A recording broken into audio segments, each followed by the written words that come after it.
Hidato is one of the many pathfinding puzzles. One of the main things that differs it from most of those puzzles is the fact the play grid is not always rectangular. Your goal is to fill the grid with numbers in such a way that all consecutive numbers are adjacent, either orthogonally or diagonally. The start and the end numbers are always present on the board from the start, and the puzzle has only one solution.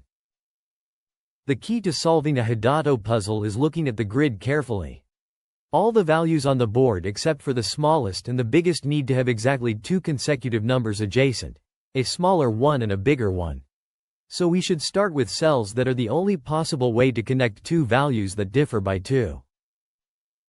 For example, this cell here is the only way to connect a 1 to a 3, meaning it contains a 2. And this cell here is the only way to connect a 3 to a 5, so it contains a 4. This cell connects a 29 to a 31, so it contains a 30. This cell connects a 20 to a 22, so it contains a 21. Now this cell became the only option to connect a 18 to a 20, so it contains a 19. Now let's make our lives a bit easier and shadow all the cells that have both of their consecutive values already placed. This allows us to see some additional things. This cell here is the only remaining empty cell adjacent to 17, and we don't have a 16 on the board yet, meaning it has to go in this cell. This cell here, in turn, is adjacent to only two cells that don't have both their consecutive values already on the board. One of them is a 27, the other one is unknown. Since 28 is already on the board, the other value consecutive to 27 must be 26. The remaining empty cell adjacent to 26 must contain a 25, and the empty cell adjacent to 25 must contain a 24. This cell is the only empty cell adjacent to 16, so it contains a 15. This cell has two adjacent cells that don't have all their consecutive values already on the board. One of them is 15 and 16 is on the board already. This means this cell must contain a 14, and the remaining empty cell contains a 13. 49 is one of the two values on our board that only has one adjacent cell, because it's the end of our path.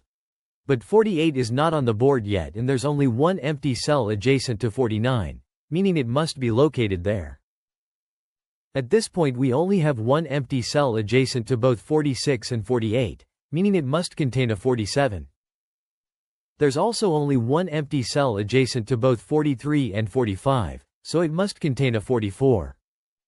We have only one empty cell adjacent to 10, and 9 is still not on the board, meaning it must be contained in this cell. Similarly, we have only one cell that can contain an 8 and now one cell that can contain a 7. We have 5 missing numbers left, and it's another moment to look at the board carefully.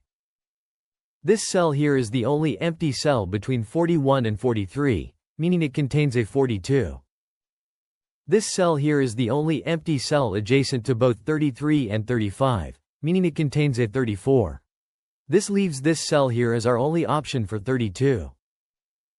This cell is the only empty cell adjacent to 40, meaning it must contain a 39, so this cell contains a 38, and we have placed all the numbers. If you enjoy logic and math puzzles, feel free to check our channel for more tutorials.